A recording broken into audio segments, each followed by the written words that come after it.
4 में से 1 व्यक्ति को ज़िंदगी में कभी ना कभी डिप्रेशन रहेगा ही रहेगा। बुखार को आप थर्मोमीटर से नाप सकते हैं, बीपी को आप मशीन से नाप सकते हैं, मानसिक बीमारियां दिखती नहीं हैं, तो हमें लगता है कि इसमें कौन सी बड़ी बात है। मेरे आधे परिवार ने मुझे मना किया, तुम क्या पागलों की डॉक्टर बनना चाहती हो? अरे चिल कर यार, ये वाला जो एटीट्यूड है इससे कैसे बाहर निकला जाए। एक मिथ है कि बच्चों में मानसिक बीमारियां नहीं होती हैं। टीनेजर्स की तो जो हम आजकल चाहे मिलेनियल्स बोल लें, जेनजी बोल लें, जो भी हैं, उनके अपने बहुत यूनिक स्ट्रगल्स हो गए हैं। आजकल बहुत सारे स्टडीज़ हो रहे हैं कि जितना हम ये रील्स देखते हैं, सोशल मीडिया पे बहुत ज़्यादा जाते हैं, हमारे कंसंट्रेशन का लेवल बहुत कम होता जा रहा है। बहुत कॉमन वर्ड हो गया है, टॉक्सिक है। अब एक्चुअली में टॉक्सिक है क्या? ये देखा गया है कि जो लोग नशा करते हैं उनमें डिप्रेशन, एंजाइटी अगेन ज़्यादा भी होता है, वैलिडेशन नहीं मिलता है, एक्नॉलेजमेंट नहीं मिलता है। ये घर पे करती क्या है? हमारा एक बहुत कॉमन सेइंग है, बॉयज़ डोंट क्राई, लड़के रोते नहीं हैं। इवन दिल्ली में भी सरकारी अस्पतालों में हाथ पे गिन सके उतने, एक हाथ पे गिन सके उतने साइकोलॉजिस्ट हैं। हफ्ते में कम से कम 150 मिनट का व्यायाम ज़रूरी है।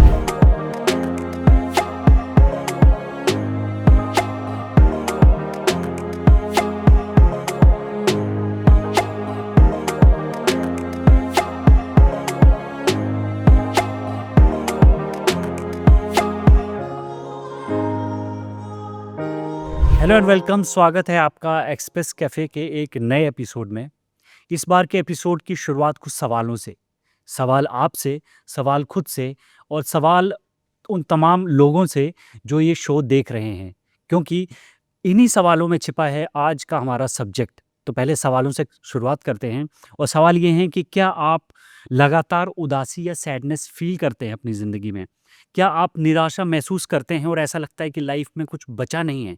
क्या कभी-कभी आपको अचानक मूड स्विंग्स होते हैं और आपको खुद को अलग कर लेने का मन करता है, आपको सोशलाइज़ होने का मन नहीं करता है, आपको परिवार में, दोस्तों में जाने का मन नहीं करता है? क्या आपकी नींद और भूख के पैटर्न में आप कोई बदलाव देख रहे हैं पिछले कुछ टाइम से? या आपको हमेशा लगता है कि मेरे साथ कुछ गलत हो रहा है, मुझे बहुत थकान हो रही है, मेरे अंदर एनर्जी नहीं है?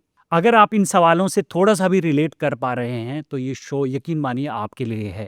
और अगर आप नहीं भी रिलेट कर रहे हैं, तो ज़रूर देखिए ये शो लास्ट तक, क्योंकि आगे आने वाले फ्यूचर में आपका कोई परिवार वाला, आपका कोई दोस्त या आप खुद भी इन लक्षणों को अपने जीवन में देख सकते हैं। क्योंकि आज जिस विषय पर हम बात करने जा रहे हैं, वो है मेंटल हेल्थ का इश्यू, यानी आपका मानसिक स्वास्थ्य। हम लोग ये देख लेते हैं कि मेरा शरीर कैसा है, हम लोग ये देख लेते हैं कि मेरे अंदर एनर्जी कैसी है, मगर हम कभी परवाह नहीं करते हैं कि मेरी मेंटल हेल्थ कैसी है। और यकीन मानिए ये मेंटल हेल्थ पे बात करना किसी पागलपन पे बात करना नहीं है। और आज इस पॉडकास्ट में एक स्पेशल गेस्ट पधारी हैं। नाम है स्वाति केडिया गुप्ता।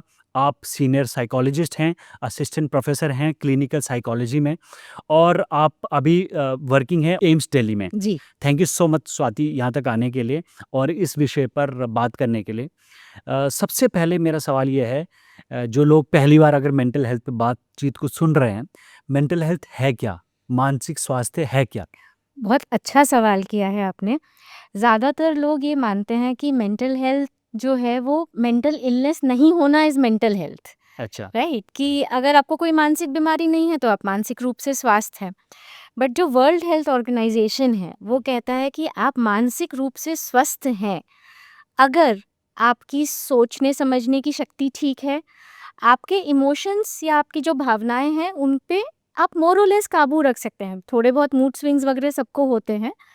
आप स्पिरिचुअली, मतलब रिलीजन की बात नहीं कर रही हूँ, स्पिरिचुअली भी आप हेल्दी हैं, आप चीज़ों को समझ सकते हैं, उसको हम कहते हैं कि ये इंसान मानसिक रूप से स्वस्थ है। और सबसे ज़रूरी चीज़ कि वो अपनी परिस्थितियों से कैसे अडेप्ट कर पा रहा है। स्ट्रेस हम सबकी ज़िंदगी में आता है, अगर आप उससे जूझ पा रहे हैं, थोड़ा परेशान होके भी लेकिन निकल पा रहे हैं, तो आप मानसिक रूप से स्वस्थ हैं। सिर्फ मेंटल इलनेस का ना होना तो एक चीज़ हो गई, लेकिन अपने भावनात्मक रूप से, सोच समझ से, सामाजिक रूप से और परिस्थितियों को हैंडल कर पाने के रूप से आप कितना स्ट्रांग हैं, वो चीज़ आपके मानसिक स्वास्थ्य को दर्शाता है।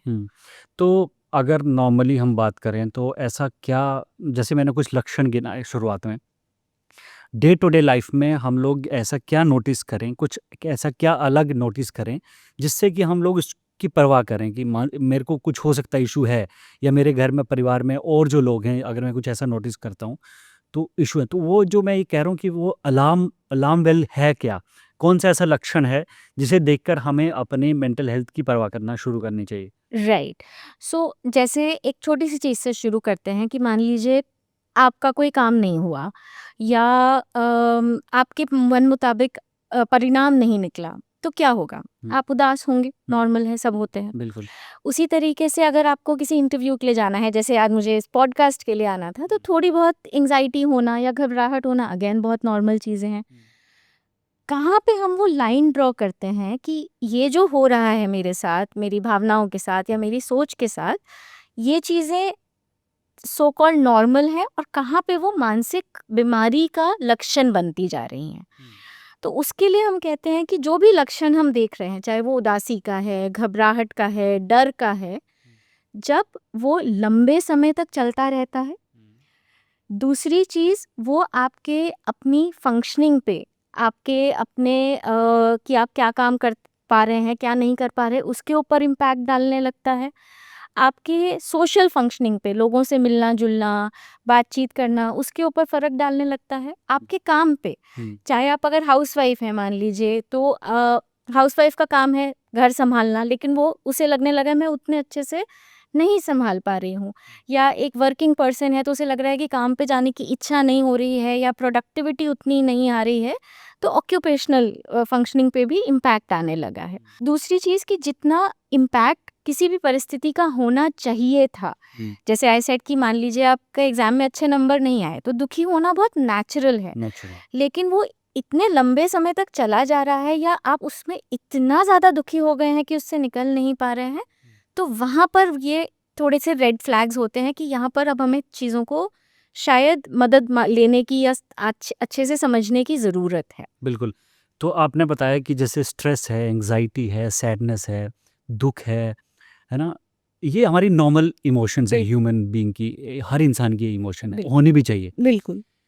मगर हम लोग अक्सर देखते हैं डॉक्टर स्वाति कि घरों में अगर मान लीजिए कोई ज़्यादा डिप्रेस हो गया, या कोई कोई ज़्यादा गुस्सा हो गया, है ना? कोई ज़्यादा रोने लगा, हुँ, तो हम लोग उसकी स्टीरियोटाइपिंग करने लगते हैं। क्यों लड़की की तरह रो रहा है? राइट, एक होता है, इसकी तो आदत ही ऐसी है, ठीक राइट, है?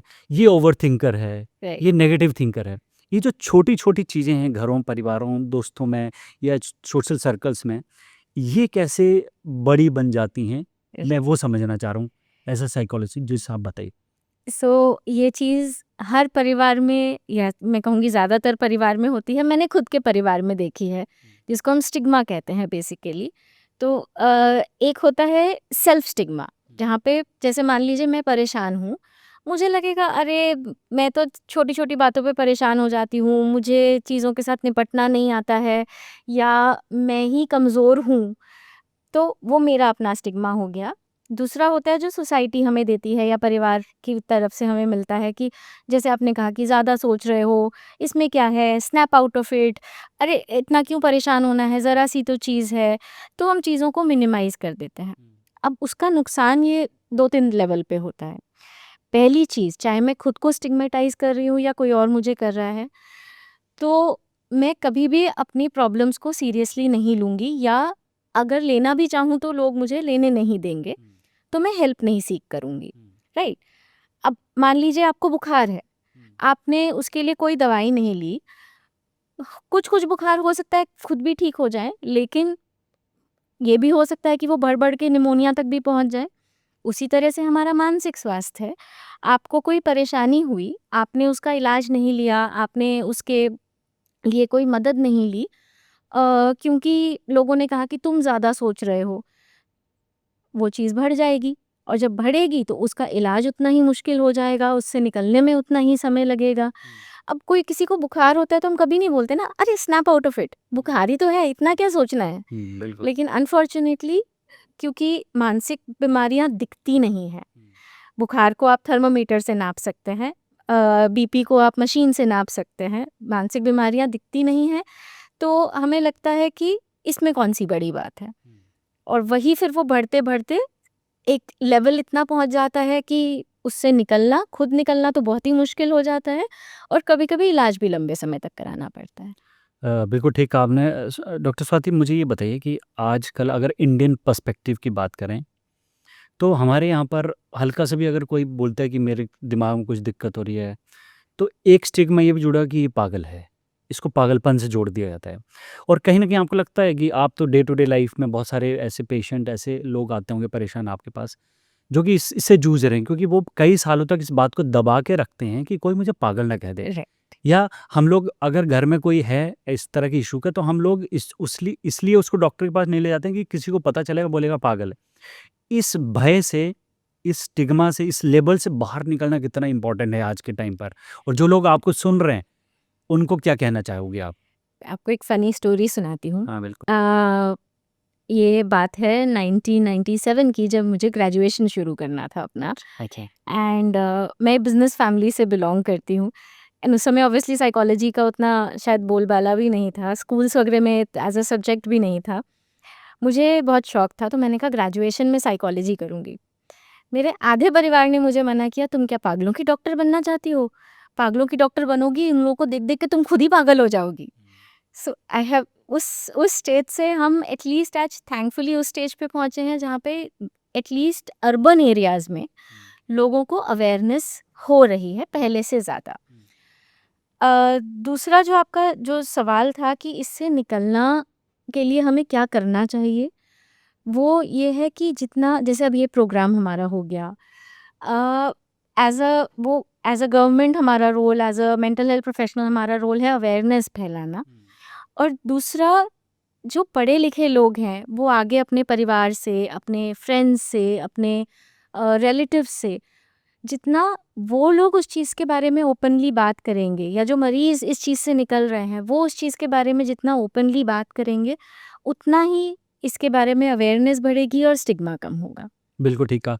एक चीज़ में आपने कहा कि पढ़े-लिखे लोग जो अवेयर हैं, जिनके पास इन्फॉर्मेशन का एक्सेस है, जो इंग्लिश जानते हैं, जो जो वर्ल्ड का लिटरेचर है उसको एक्सेस कर पाते हैं कि क्या मेडिकली क्या नई चीज़ें हो रही हैं, ये सब कर पाते हैं। मगर हम लोग डिबेट डिस्कशंस में का तो हिस्सा बनते हैं, but when it comes to deal with it in your family, in with your friends, आपके सर्कल में, तो हम लोग अक्सर देखते हैं कि वो भी उस चीज़ को एक्नॉलेज नहीं करते हैं कि इस तरह की कोई दिक्कत, अरे चिल कर यार, है ना? ये वाला जो एटीट्यूड है, इससे कैसे बाहर निकला जाए? एक चीज़ हम लोग कई बार अपने मरीज़ों को भी समझाते हैं, क्योंकि मरीज़ चाहे इलाज के लिए भी आ रहा हो, बट उनके दिमाग में भी होता है कि किसी को पता चल जाएगा कि मुझे मानसिक बीमारी है। तो हम कहते हैं जो आपकी मानसिक, जैसे जो भी मानसिक बीमारी है उसको आप मानिए जैसे हाइपरटेंशन है हुँ, या ब्लड प्रेशर है, जो ये लंबे समय तक बीमारियां चलती हैं, बट इलाज भी होता है, आपको ध्यान भी रखना है। हुँ, जिस समय आप ये एक्नॉलेज कर लेंगे कि मानसिक बीमारी जो है और शारीरिक बीमारी जो है वो अल्टीमेटली आपके ही शरीर का हिस्सा है, हुँ, वो आपको डिफाइन नहीं करता। ये नहीं है कि भाई इस इंसान को डिप्रेशन है तो अब ये इंसान तो मानसिक रूप से बीमार हो गया है, या ये तो हमेशा ही बीमार रहेगा। हम कभी भी शारीरिक बीमारियों के लिए ये नहीं कहते हैं। तो पहला जो सबसे इम्पोर्टेंट है, जैसे आपने कहा पढ़े लिखे लोग हुँ, एक्नॉलेज कर लेंगे कि हाँ ये चीज़ है, मानसिक बीमारी होती है, लेकिन जैसे ही अपने ऊपर बात आती है वहाँ पर वो पीछे हट जाएंगे। अल्टीमेटली कोई भी चीज़, आप मान लीजिए आपने मेडिटेशन सीखा या ड्राइविंग सीखा या आपने कहीं कुछ पढ़ा, जब तक आप उस नॉलेज को अप्लाई नहीं करेंगे। मैं एक सिंपल एग्जांपल देती हूँ, चलिए, कि आपने मैथ्स का सम सॉल्व करना सीखा, लेकिन जब तक आप उसको एक्चुअली में प्रैक्टिस नहीं करेंगे, आप उसको सीख नहीं पाएंगे। तो उसी तरीके से कोई भी चीज़ ज़िंदगी में अगर आपने सिर्फ ऑब्जेक्टिव लेवल पे समझ ली, लेकिन उसको अप्लाई नहीं किया, उसका कोई फ़ायदा नहीं होने वाला है। डॉक्टर स्वाति, ये बताइए कि आज के टाइम पर जब इन्फॉर्मेशन का भी एक्सेस है, लोगों के पास स्मार्टफ़ोन भी है, डॉक्टरों तक भी रीच होने लगी है इंडिया में। जनरल कॉमन मिथ्स क्या-क्या हैं मेंटल हेल्थ को लेकर, मानसिक स्वास्थ्य को लेकर लोगों के बीच में? सबसे बड़ा जो आपने बताया कि किसी को कोई भी मानसिक बीमारी हो गई तो इसका मतलब वो पागलपन है। अच्छा। ऑल्दो हमारे अगर हम देखें तो बहुत मानसिक बीमारियों के भी बहुत सारे टाइप होते हैं। डिप्रेशन अलग होता है, एंग्जाइटी अलग होता है और कुछ सीवियर मेंटल इलनेस होती है जिनको मूवीज़ में पहले दिखाया जाता था पागलपन के रूप में, वो अलग होती हैं। बट डिप्रेशन, एंग्जाइटी टाइप की भी बीमारियां होती हैं। दूसरा मिथ है कि अगर आप इसके इलाज के लिए जाएंगे और दवाइयाँ लेंगे तो आपको ये दवाइयाँ ज़िंदगी भर खानी पड़ेंगी। अच्छा, ये मिथ है। हाँ जी, कि आप एडिक्टेड हो जाएंगे उसके, आप डिपेंडेंट हो जाएंगे उसके बिना, आप फंक्शन नहीं कर पाएंगे। तीसरी चीज़ ये है कि जैसे एंटी डिप्रेसेंट वगैरह दिया जाता है तो उसके लिए लोग बोलते हैं कि अरे ये तो नींद की दवाइयाँ हैं, मैंने जैसे ही छोड़ा वैसे ही मुझे ज़्यादा नींद आने लगेगी। अच्छा।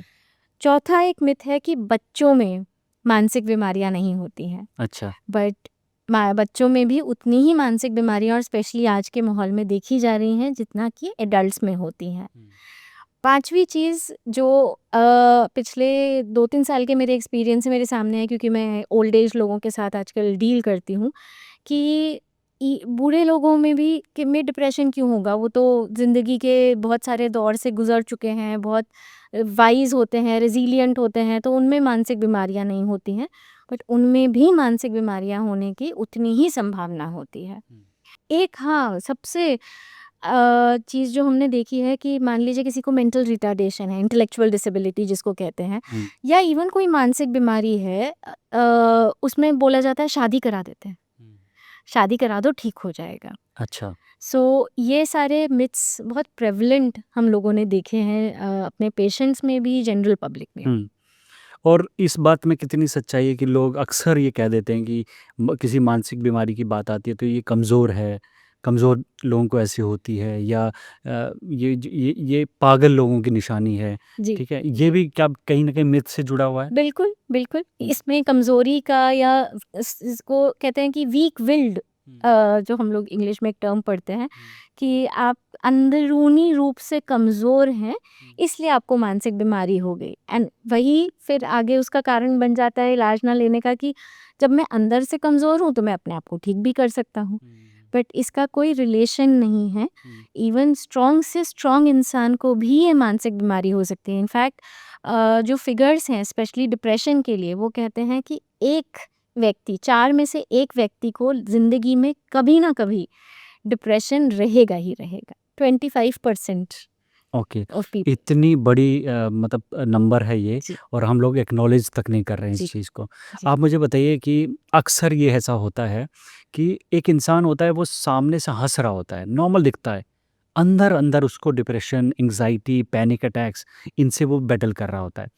ऐसे लोगों को कैसे आइडेंटिफाई किया जा सकता है, या ऐसे लोग कैसे मतलब आइडेंटिफाई हो सकते हैं, उनका कैसे इलाज हो सकता है, उनको कैसे सही सलाह दी जा सकती है, और आप कैसे आइडेंटिफाई करते हैं कि ही और she is battling with depression? आपने एक ये बहुत अच्छा पॉइंट बोला, क्योंकि ये एक्चुअली एक और मिथ उसमें आता है कि अगर किसी को डिप्रेशन है या एंग्जाइटी है तो वो इंसान तो हमेशा ही परेशान रहेगा ना। अगर वो मूवी देखने चला गया अपने फ्रेंड के साथ, अरे इसमें फिर डिप्रेशन कहाँ है, वो तो आराम से मूवी देखने जा रहा है। या वो ऑफिस आ रहा है तो ऑफिस आके वो अपना काम कर रहा है या कर रही है, तो आपको लगता है ये तो अपना काम कर पा रही है, इसको डिप्रेशन या एंग्जाइटी कैसे है। सो कुछ लोग होते हैं जिनको हम कहते हैं हाई फंक्शनिंग, कि अंदर ही अंदर वो घुट रहे हैं, परेशान हो रहे हैं, शायद रात को घर जाके रो रहे हैं, या उनको घर जाने के बाद रात को बीच में से नींद से खुल के उठ के पैनिक अटैक हो रहे हैं। लेकिन दिन में आप उन्हें देखेंगे तो एज अ कलीग या even as a family member शायद आपको पता भी ना चले कि वो इंसान कितना परेशान है। हम्म। सो एक उनको आइडेंटिफाई करने के लिए, अगर आप बहुत करीबी से नहीं जानते हैं तो शायद कर भी नहीं पाएंगे, बट छोटे छोटे पैटर्न्स अगर हम नोटिस कर सकें कि क्या ये इंसान के चेहरे पे जो खुशी है या हंसी है वो उतनी नहीं है जितनी पहले हुआ करती थी। अच्छा। क्या ये पहले से थोड़ा सा कम, मतलब हो सकता है सामने वाला वैसे भी कम बोलता हो, बट क्या उसके बोलचाल में और थोड़ी सी कमी आ गई है, या वो नेगेटिव चीज़ों के ऊपर ज़्यादा फोकस करने लगा है। क्या जो चीज़ें वो पहले इंजॉय करता था, मान लीजिए कोई हाउसवाइफ है, वो पहले इंजॉय करती थी कि मैं किटी में जाऊंगी, अब वो बहाने बनाने लगी है। या घर के जो काम करने हैं उसमें खाने में कभी रोटी जल रही है, कभी कुछ खराब हो रहा है, नींद में फ़र्क आने लगा है कि वो लेटे रहते हैं। अगर इफ़ यू कैन नोटिस, अगर आप ऑफिस में हैं तो उसकी आंखों में से लग रहा है कि वो जो कहते हैं ना भारीपन सा, स्वेलिंग, स्पार्क भी स्पार्क खत्म हाँ हो गया है। हम्म, सो ये छोटी छोटी चीज़ें, या वज़न में कमी आने लगी है, या वज़न बढ़ने लगा है, क्योंकि कभी कभी मानसिक बीमारियों में आप स्ट्रेस ईटिंग जिसको कहते हैं ना, ज़्यादा भी खाने लगते हैं, हम्म, तो वज़न में कुछ फ़र्क आने लगा है। अ, वो सो बहुत छोटी-छोटी चीज़ें, या कोई अगर सिगरेट पीता है मान लीजिए, उसका सिगरेट का यूज़ बढ़ गया है। पहले दिन में 1-2 पीता था, अब वो 10-12 पीने लगा है। सो ये छोटे-छोटे पॉइंट्स अगर हम लोग as a family, as a friend notice कर पाएँगे, तो हम आइडेंटिफ़ाई कर पाएँगे। हम्म, अदरवाइज़ बहुत मुश्किल हो जाता है अगर सामने वाला खुद ना बताए उस चीज़ को। ठीक है। अब हम लोग थोड़ा-सा बात करते हैं कुछ अलग-अलग सेगमेंट्स पे। इसमें पहला सेगमेंट मैंने सोचा है कि ऐज का, यानी आपने बोला बच्चे भी इसका शिकार हो रहे हैं। ऐज का क्या रिलेशन है आपके मेंटल हेल्थ इश्यूज़ से? आप मुझे बताइए कि बच्चों के लिए मेंटल हेल्थ क्या है? एडल्ट के लिए क्या है? टीनेजर्स के लिए क्या है? एडल्ट्स के लिए क्या है? सीनियर सिटीज़न जो एडवांस ऐज वाले हैं, उनके लिए मेंटल हेल्थ क्या है? राइट। सो मेंटल हेल्थ तो प्रवीण जी सबके लिए कॉन्सेप्ट तो वो सेम ही रहता है। बट हर एज के अपने स्ट्रगल्स हैं, वो पहले भी रहे हैं, वो आज के दिन भी रहे हैं। कुछ चीज़ें ऑब्वियसली टाइम के साथ ऐड होती रहती हैं, जैसे फॉर एग्जांपल पैंडमिक ऐड हो गया, या वॉर सिचुएशंस ऐड हो जाती हैं। बट अगेन, अगर आप अपने जो एज वाले स्ट्रगल्स हैं उनके साथ डील कर पा रहे हैं, तो आप मेंटली हेल्दी रहेंगे। बट अगर वो नहीं कर पा रहे हैं, तो अगेन आपके चांसेस बढ़ जाएंगे मेंटल इलनेस डेवलप करने के। सो बात करते हैं पहले बच्चों की और टीनेजर्स की। जैसे आपने कहा, बच्चों में जो यंग चिल्ड्रन हैं, जैसे एडीएचडी एक मेंटल हेल्थ इशू देखा गया है। उसको न्यूरो डेवलपमेंटल डिसऑर्डर भी कहते हैं, जिसमें बच्चा पढ़ाई में कंसंट्रेट नहीं कर पा रहा है, या क्लास में टिक के नहीं बैठ पा रहा है, होमवर्क पूरा नहीं कर पा रहा है, या उसे कॉन्सेप्ट समझ में नहीं आ रहे हैं, जिसको लर्निंग डिसेबिलिटी कहते हैं, तारे ज़मीन पर जैसे दिखाया गया था। सो या कुछ बच्चों में थोड़ा-सा एंगर इश्यूज़ ज़्यादा होते हैं, गुस्सा जल्दी करना, या टेम्पर टैंट्रम्स बहुत थ्रो करना। मम्मी-पापा ने चीज़ नहीं दिलाई, चिल्लाना शुरू कर दिया, मॉल में बीच में लेट के हाथ-पैर फेंकना शुरू कर दिया। बट लोगों को क्या लगता है, अरे बच्चा है, बड़ा होगा ठीक हो जाएगा। पढ़ाई नहीं कर पा रहा, कोई बात नहीं, बड़ा होगा समझ जाएगा। झूठ बोल रहा है बच्चा, छोटी-छोटी बातों पे झूठ बोल रहा है। तो ये सारी चीज़ें, कुछ चीज़ें हैं डेफ़िनेटली कि ऐज के साथ कुछ चीज़ें ख़त्म भी हो जाती हैं। But again you have to notice कि कोई पैटर्न तो नहीं बन रहा है उस चीज़ का। हुँ, दूसरी चीज़ जो देखी गई है, वो अब टीनेजर्स की हम बात करें। टीनेजर्स की तो जो हम आजकल चाहे मिलेनियल्स बोल लें, जेन ज़ी बोल लें, जो भी हैं, उनके अपने बहुत यूनिक स्ट्रगल्स हो गए हैं इन टर्म्स ऑफ की रिलेशनशिप्स। बुलिंग तो पहले भी स्कूल्स में होती थी, आपने और मैंने भी झेली है। आजकल साइबर बुलिंग भी होती है, सोशल मीडिया का इम्पैक्ट भी आ गया है। फिर उन्हें अचीव भी बहुत ज़्यादा करना है। लेकिन तो कांस्टेंट एक सेंस ऑफ स्ट्रगल कि मैं कौन हूँ। टीनेज एक टाइम होता है जिसमें हम कहते हैं आपकी आइडेंटिटी बनती है। मैं कौन हूँ, मैं क्या चाहता हूँ। वहाँ पर हमने बहुत सारे स्ट्रगल्स देखे हैं कि क्या मैं वो बनूँ जो मेरे दोस्त बन रहे हैं? क्या मैं वो बनूँ जो मैं बनना चाहता हूँ? पेरेंट्स की अपनी एक्सपेक्टेशंस हैं ऑब्वियसली, क्योंकि आजकल सबके बच्चे बहुत कुछ कर रहे हैं, तो कंपटीशन जो है वो बहुत ज़्यादा पहले से बढ़ गया है। चॉइसेस भी बढ़ गई हैं, लेकिन कंपटीशन भी बढ़ गया है। सो वो हुए आपके टीनेज के, स्पेशली इसी में थोड़ा-सा रिलेशनशिप। मुझे सोशल मीडिया पे भी बता दीजिए कि जी। जो टीनेजर्स का सोशल मीडिया, मतलब सोशल मीडिया का टीनेजर्स पे कितना असर है और इन उनकी मेंटल हेल्थ को डिस्टर्ब करने में सोशल मीडिया का क्या रोल है? सो हर चीज़ के फ़ायदे नुकसान होते हैं। मैं अभी फ़ायदों पे नहीं जाऊँगी, क्योंकि फ़ायदे ज़्यादातर लोगों को पता है। नुकसान जो सबसे बड़ा स्टडीज़ में देखा गया है कि अ, जिन बच्चों में सेल्फ एस्टीम या अपना एक कॉन्फिडेंस, या again sense of identity poor होता है, एक तो वो लोग बहुत ज़्यादा सोशल मीडिया की तरफ जाते हैं, और दूसरी चीज़, जितना वो उसकी तरफ जाते हैं उतना ही उनके sense of identity, self esteem पे फ़र्क पड़ता है। क्यों? सोशल मीडिया एक ऐसी चीज़ है जिससे आप अपने आप को कंप्लीटली एक्सपोज कर रहे हैं। राइट? अब आप कैसे एक्सपोज़ करना चाहते हो? अपने आप को एज़ अ विक्टिम एक्सपोज़ करना चाहते हो या अपने आप को एक बहुत अच्छी लाइट में एक्सपोज़ करना चाहते हो? हम इस हॉलिडे पे गए, मैंने ये अचीव किया या वो अचीव किया। वहाँ से आप क्या एक्सपेक्ट कर रहे हो? लाइक्स, कमेंट्स, अटेंशन, अटेंशन, जिसको हम एक बहुत सिंपल टर्म होता है वैलिडेशन, वैलिडेशन, राइट? एग्जैक्टली। जो एक लेवल पे खुद को मिलना चाहिए कि हाँ, मैंने कुछ अच्छा किया तो ये वेरी गुड। आजकल वो वेरी गुड वाला नहीं है। अब सोशल मीडिया पे लाइक्स, भई ये तो 10 ही आए, मुझे तो 50 चाहिए थे, इसका मतलब लोगों को मेरी फ़ोटो अच्छी नहीं लगी या मेरा ये एंगल अच्छा नहीं है या मुझे तो कोई प्यार ही नहीं करता, मेरे मैं फ्रेंड्स में दिखता देखा अच्छा नहीं नहीं। हूँ, मेरा कॉम्प्लेक्शन ऐसा है, मेरी लुक्स ऐसी हैं, वो जो एग्ज़ैक्टली, कंपैरिजन। कंपैरिज़न जो आता है। आई रिमेंबर मेरी एक यंग पेशेंट थी, she was an young adult not a teenager. तो उसने अपना एक इंस्टाग्राम पे वो कुछ अपने ड्राइंग्स वगैरह बना के and she used to put that. एक दिन अचानक से फॉर सम रीज़न उसके 8-10 फॉलोअर्स एक दिन में कम हो गए। उसका मूड एकदम से डिप हो गया कि and she is like doctor Swati ये तो मेरे तो फॉलोअर्स कम हो गए, शायद मेरा काम खराब होता जा रहा है, लोगों को अच्छा नहीं लग रहा है या may be they don't like me. So that वो जो इतना वैलिडेशन वाला चीज़ बच्चे चाहते हैं उस चीज़ से और वो उनको उस हिसाब से नहीं मिलता है जितना वो एक्सपेक्ट करते हैं, तो वो एकदम उनकी आइडेंटिटी को, मूड्स को इफ़ेक्ट करता है नेगेटिवली। ठीक है। एंड दूसरा जो है वो हो जाता है आपका सोशल मीडिया का कि विच इज़ अगेन जिसमें अच्छी चीज़ भी है कि आपको अवेयरनेस बढ़ रही है, एक्सपोज़र मिल रहे हैं।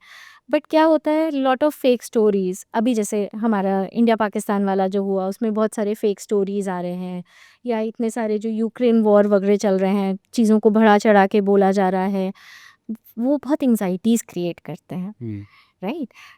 थर्ड चीज़ जो है वो है कि एडिक्शन, सोशल मीडिया का एडिक्शन हमें पता है, वो तो अब हमारे इंटरनेट एडिक्शन तो हमारे मेंटल इलनेसेस की कैटेगरी में आ चुका है अच्छा, कि थोड़ा-सा इस पे इलैबोरेट कीजिए। जी, सोशल मीडिया एडिक्शन कैसे आपकी मेंटल हेल्थ को खराब इफ़ेक्ट कर करता सकता है।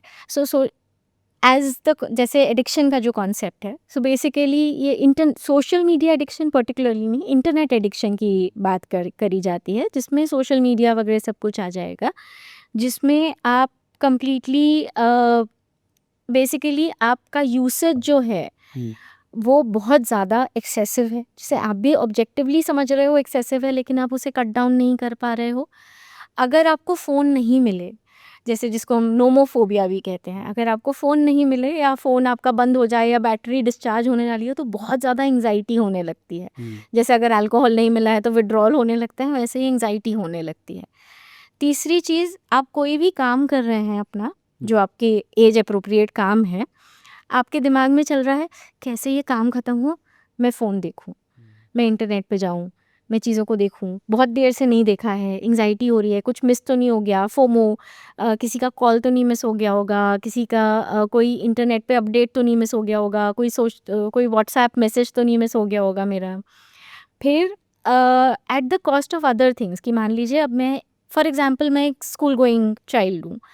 अब स्कूल में तो चलिए मुझे पढ़ना है, आके सारा टाइम मैंने उसमें लगा दिया या कॉलेज गोइंग हूँ, कॉलेज में क्योंकि उतना रिस्ट्रिक्टेड रूटीन नहीं है, तो कॉलेज मिस कर दिया क्योंकि सारा दिन मैं बैठ के इंटरनेट पे हूँ। पेरेंट्स बोल रहे हैं जी हमसे तो आजकल बच्चा बात ही नहीं करता है, वो तो सारा दिन अपना कमरे में बंद होके इंटरनेट पे ही कुछ ना कुछ देखता रहता है।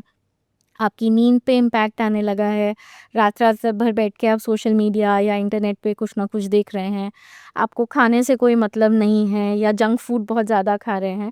सो ये सारी चीज़ें जैसे आपके अल्कोहल या ड्रग एडिक्शन आपको इम्पैक्ट करती हैं, एग्ज़ैक्टली वैसे ही ये वाली चीज़ें भी आपको फ़िज़िकली भी इम्पैक्ट करती हैं क्योंकि ये आपकी फ़िज़िकल हेल्थ पे भी इफ़ेक्ट डालेंगी, आपकी आइज़ पे इफ़ेक्ट डालेंगी, आप कितना फिज़िकल एक्टिविटी कम हो जाती है जब आप एक जगह बैठ के इंटरनेट देख रहे हो, तो वो आपके इम्यून सिस्टम पे, आपके मसल्स पे, सब चीज़ों पे इम्पैक्ट डालेगी। एंड सिमिलरली मेंटल हेल्थ के हिसाब से अगर हम देखें, not as a mental illness but आपके कंसंट्रेशन पे बहुत इफ़ेक्ट डालते हैं। आजकल बहुत सारे स्टडीज़ हो रहे हैं कि जितना हम ये रील्स देखते हैं, सोशल मीडिया पे बहुत ज़्यादा जाते हैं, हमारे कंसंट्रेशन का लेवल बहुत कम होता जा रहा है।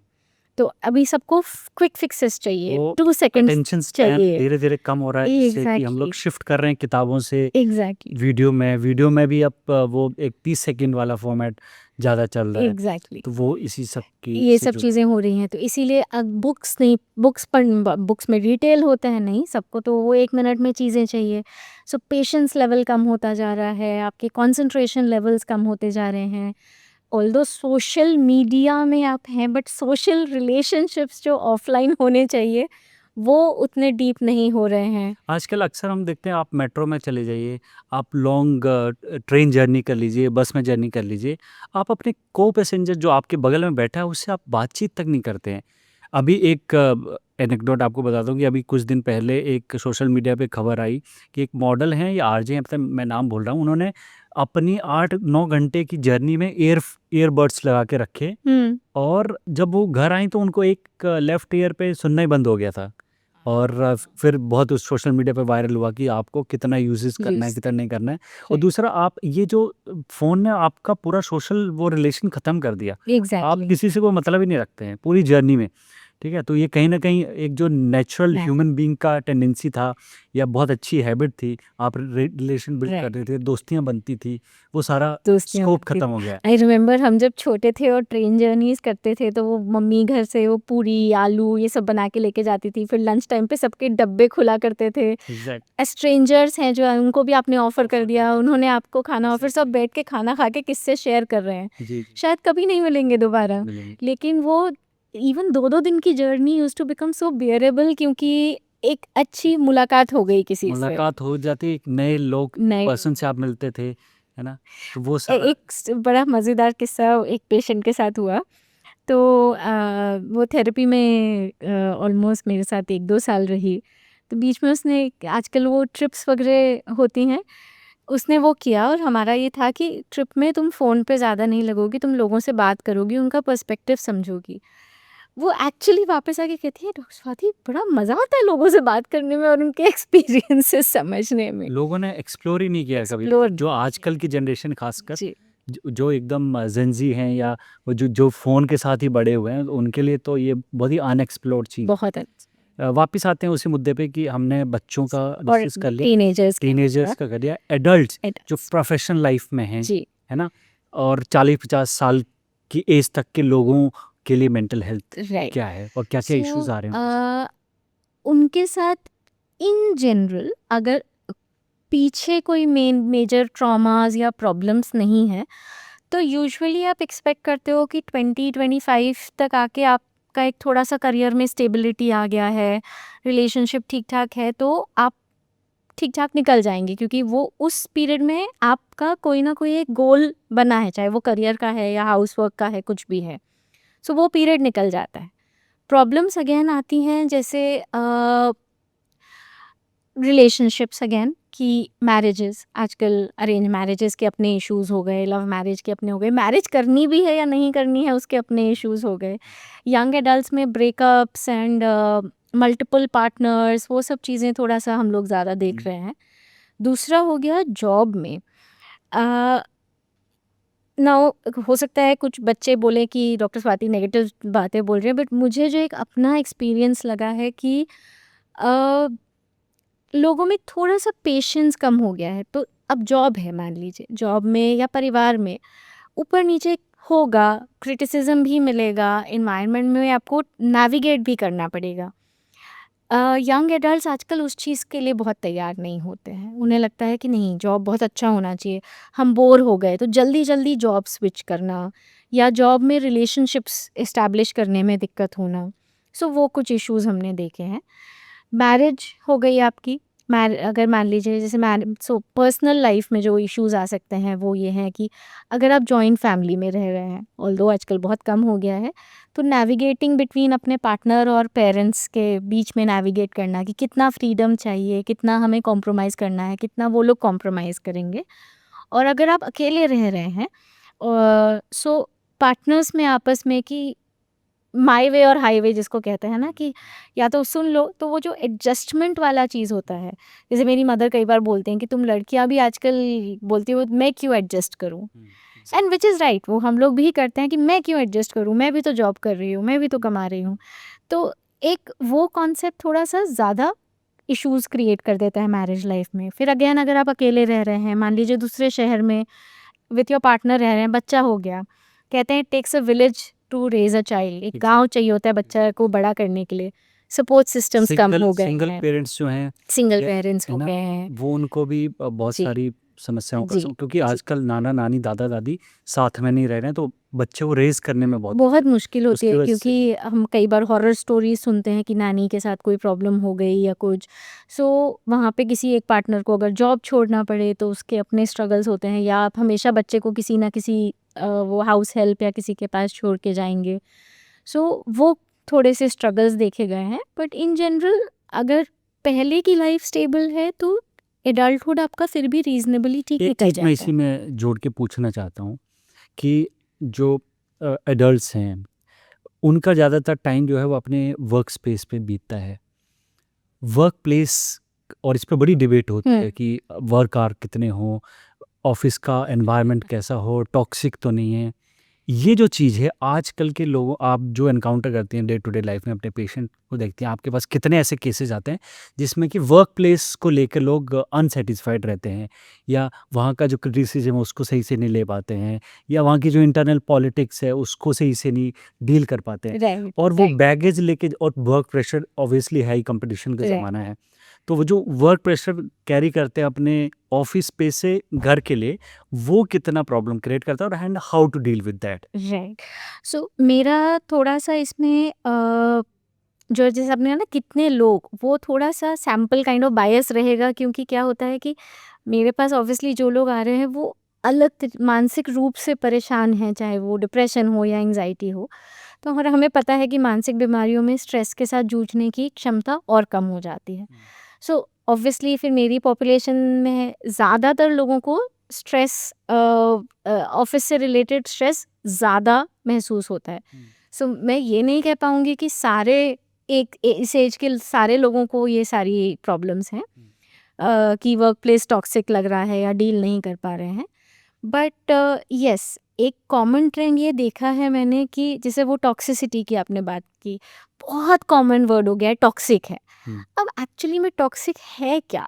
हम्म, बॉस ने डांट दिया वो टॉक्सिक है, या दो कलीग्स ने मेरे बारे में कोई नेगेटिव कमेंट कर दिया वो टॉक्सिक है, या कोई मुझसे बात नहीं कर रहा है, या सब अपने आप में लगे हुए हैं, या मुझे हर चीज़ पे नीचा दिखाया जा रहा है, वो टॉक्सिक है। हम्म, तो आजकल जो एक ट्रेंड मुझे लगा कि टॉक छोटी-छोटी चीज़ें भी ज़्यादातर लोगों के लिए टॉक्सिक हो जाती हैं, जो वर्क प्लेस में अंडरस्टैंडेबल है, जहाँ 10 लोग काम करेंगे वहाँ एज़ आई सेड कि किसी से आपकी दोस्ती 10 भी लोग, होगी या 10 आइडेंटिटी, 10 बैकग्राउंड, 10 अलग अलग, एक डाइवर्सिटी राइट, के राइट। साथ के लोग हैं। तो वो चीज़ें होंगी। जहाँ तक वर्किंग आवर्स का है, वेरी ऑनेस्टली ये जो अभी सारा आया है इतने लंबे-लंबे वर्किंग आवर्स, पर्सनली मैं उससे एग्री नहीं करती हूँ। वर्क लाइफ बैलेंस एक और एक बड़ा इम्पोर्टेंट कॉन्सेप्ट आया है, जो अगेन जो थोड़ा मुझे, ना तो मैं वो 90 आवर वर्क वीक से एग्री करती हूँ, ना मुझे लगता है वर्क लाइफ बैलेंस कोई बहुत रियलिस्टिक कॉन्सेप्ट है। क्योंकि एज अ एडल्ट आप अगर अपना करियर बनाना चाहते हो तो आपको उस पे ज़्यादा फोकस करना ही पड़ेगा। बट कहीं न कहीं वो रेशो जो है वो शायद 60-40 हो सकता है, या वंस इन अ व्हाइल 70-30 हो सकता है। बट अगर मान लीजिए 100% टाइम आप सिर्फ काम पे लगा रहे हैं तो ऑब्वियसली वो प्रॉब्लम है, या आपसे एक्सपेक्ट किया जा रहा है कि आप सारे वीकेंड्स काम पे लगाओ तो वो ऑब्वियसली प्रॉब्लम है। सिमिलरली कि अगर कोई काम आया हुआ है, आपके बॉस ने बोला ऑफिस आ जाओ once in a while, and नहीं नहीं मेरा तो वर्क लाइफ बैलेंस है, तो वो भी प्रॉब्लम है। तो वो बीच वाला चीज़ हम कहाँ पे बैलेंस लेके आ स्ट्राइक सकते करना हैं, बहुत ज़रूरी राइट। है। दूसरा ये है कि जैसे आपने कहा कि इसके लिए कर क्या सकते हैं। सो जैसे मैं मेंटल इलनेस का भी बताई थी, हर चीज़ का ना एक पैटर्न होता है। अगर आप एक-एक चीज़ को लेके एनालाइज़ करते रहेंगे, आज इसने ये बोला, कल उसने ये बोला, तो आप परेशान रहेंगे। क्या एक इंसान, मान लीजिए आपका बॉस है फॉर एग्ज़ाम्पल, उसने आपको डाँटा, क्या वो सिर्फ़ आप ही को डाँट रहा है हर बार? या वो उसकी आदत है कि वो सबको डाँटता है? क्या ऑफ़िस के कोई भी कलीग आपसे बात नहीं कर रहे हैं? आपको सिंगल आउट किया जा रहा है हमेशा? क्या आपके आइडिया कोई भी नहीं लिए जा रहे हैं, या 50% टाइम ले लिए जाते हैं, 50% टाइम नहीं लिए जाते हैं? तो पैटर्न्स समझने की ज़रूरत है कि कोई भी चीज़ अगर नेगेटिव लेवल पे ज़्यादा हो रही है तो उसको अंडरस्टैंड करना कि क्या मेरी तरफ से कोई गड़बड़ हो रही है, कि अगर कोई मुझसे बात नहीं कर रहा तो एक बार तो मुझे रिफ्लेक्ट करना पड़ेगा ना कि क्या मैं कुछ गड़बड़ कर रही हूँ जिसकी वजह से मुझसे कोई बात नहीं कर रहा, या अगर ये हो रहा है कि नहीं मैं अपनी तरफ से कर रही हूँ बट ऑफिस पॉलिटिक्स है और वो कंटिन्यूअसली मुझे नीचा दिखाया जा रहा है या ज़्यादातर समय दिखाया जा रहा है, then obviously I need to think कि भाई मुझे यहाँ रहना है कि नहीं रहना है, क्यों रहना चाहिए, एक्सेट्रा। सो वो पैटर्न समझना बहुत ज़रूरी है। ठीक है। अब आते हैं सीनियर सिटीजन्स, एडवांस एज वाले लोगों की मेंटल इलनेस की जो प्रॉब्लम्स हैं, जो जी इश्यूज़ वो फ़ील कर रहे जी हैं, बताइए? सबसे कॉमन जो मैंने देखा है एटलीस्ट हमारे सेंटर पे जो नेशनल सेंटर फॉर एजिंग है वो है लोनलीनेस। या हमारे बुजुर्ग जो हैं वो अकेलेपन का शिकार? जी जी फैमिलीज़ छोटी हो गई हैं। मेरे पास बहुत ऐसे पेशेंट्स आ रहे हैं जिनके बच्चे सब अब्रॉड सेटल्ड हैं और वो सिर्फ हस्बैंड वाइफ यहाँ रह गए हैं। या कईयों के बच्चे साथ में भी हैं बट उनके अपने बिजी लाइफस्टाइल्स हैं, उनके ग्रैंड चिल्ड्रन स्कूल या कॉलेज में हैं, कब स्कूल हैं उसके बाद ट्यूशन हो गया, एक्स्ट्रा करिकुलर एक्टिविटी हो गई। तो चाहे वो एक साथ एक घर में भी रह रहे हैं बट एक दूसरे के साथ वो क्वालिटी टाइम नहीं स्पेंड कर पा रहे हैं, या आपके सोचने के तरीके में फ़र्क है। आपको लग रहा है कि अरे पेरेंट है बार बार एक ही चीज़ बोल रहे हैं, एडवाइस दे रहे हैं, तो आप उतना बात नहीं कर रहे हो। हम भी करते हैं कई बार ये सब गड़बड़ें। तो अकेलापन बहुत ज़्यादा होता जा रहा है इस एल्डरली एज ग्रुप में, एंड अनफॉर्चुनेटली हमारे यहाँ अभी भी वो सपोर्ट सिस्टम्स कम्युनिटीज़ वगैरह उतनी स्ट्रॉन्ग नहीं है।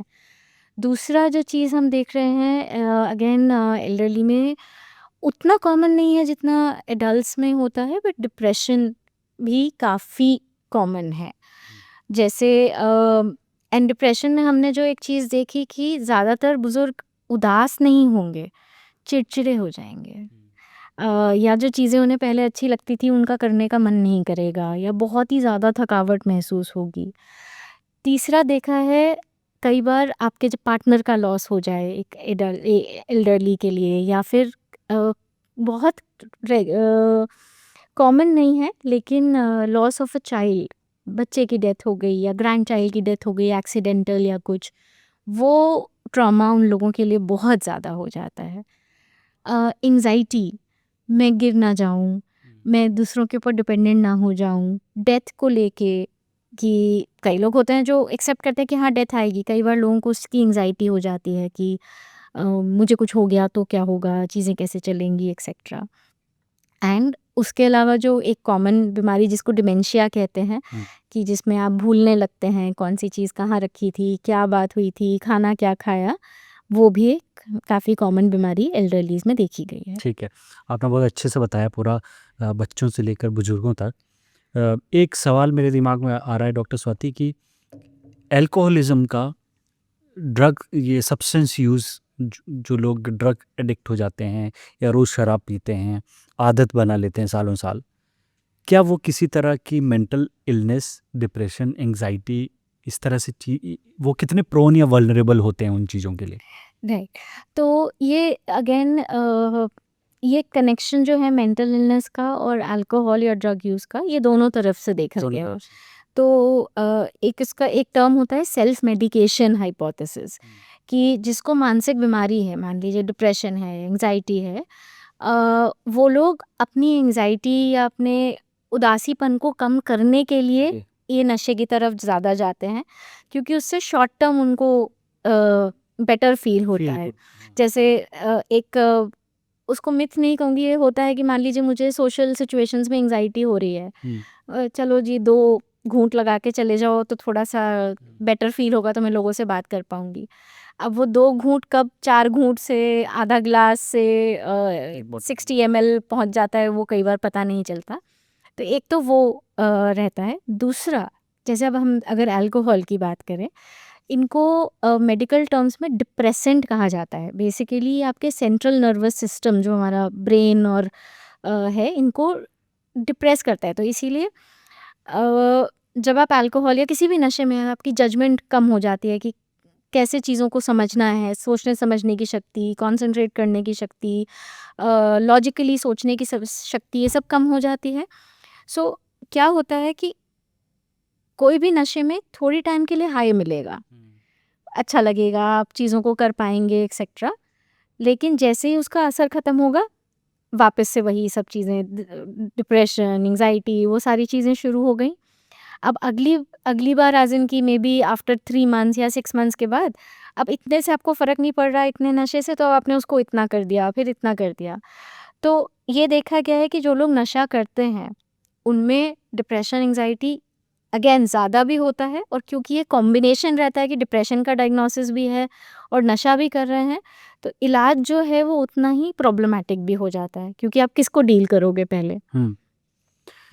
अक्सर देखने में आता है कि वो लोग एंग्जाइटी या डिप्रेशन से ज़्यादा जूझते हैं जिनका कोई ना कोई चाइल्डहुड ट्रॉमा रहा होता है, बचपन में कोई ऐसी वारदात है, ऐसा कोई घटना देखी या अपने साथ घटी, वो क्या ज़िंदगी भर हम लोग उसको कैरी करते हैं सबकॉन्शियस माइंड में, और उसका क्या इम्पैक्ट होता है? इन अ और वे अगर किसी एग्जाम्पल के साथ अगर आप समझा पाएँ तो बताइए। इन अ वे आप सही कह रहे हैं कि बचपन में कोई ट्रॉमा हुआ है हमारा। अब पहले एक तो ट्रॉमा समझ लेते हैं, क्योंकि कई बार ये नहीं कि किसी के साथ झगड़ा हो गया तो वो ट्रॉमा है, या पेरेंट्स ने डांट दिया तो वो ट्रॉमा है, या रिलेशनशिप ब्रेकअप हो गया तो वो ट्रॉमा है। ट्रॉमा एक बहुत स्ट्रॉन्ग वर्ड होता है, जिसको हम कहते हैं कि ऐसा कोई इवेंट, जिस या ऐसे मल्टीपल इवेंट्स या एक सिंगल इवेंट जिससे आपके या आपके किसी जान पहचान वाले को बहुत मेजर खतरा हो। सो क्या क्या हो सकते हैं? अगर फैमिली की बात करें तो फैमिली में भी अब्यूज़ होते हैं। एक थप्पड़ मारना फिजिकल अब्यूज़ नहीं है, बट पापा भाई हर दूसरे दिन आके पीट रहे हैं, तो ऑब्वियसली वो ट्रॉमा है। हर चीज़ में आपको बोला जा रहा है तुम तो गधे हो, तुमसे तो होता ही नहीं है, तुम नहीं कर पाओगे, वो ट्रॉमा है। सो इमोशनल अब्यूज़ की जो हम बात करते हैं, ऑब्वियसली सेक्सुअल अब्यूज़ चाहे वो फैमिली में हो, आउटसाइड हो, तो अपने आप में एक बहुत बड़ा ट्रॉमा है ही है।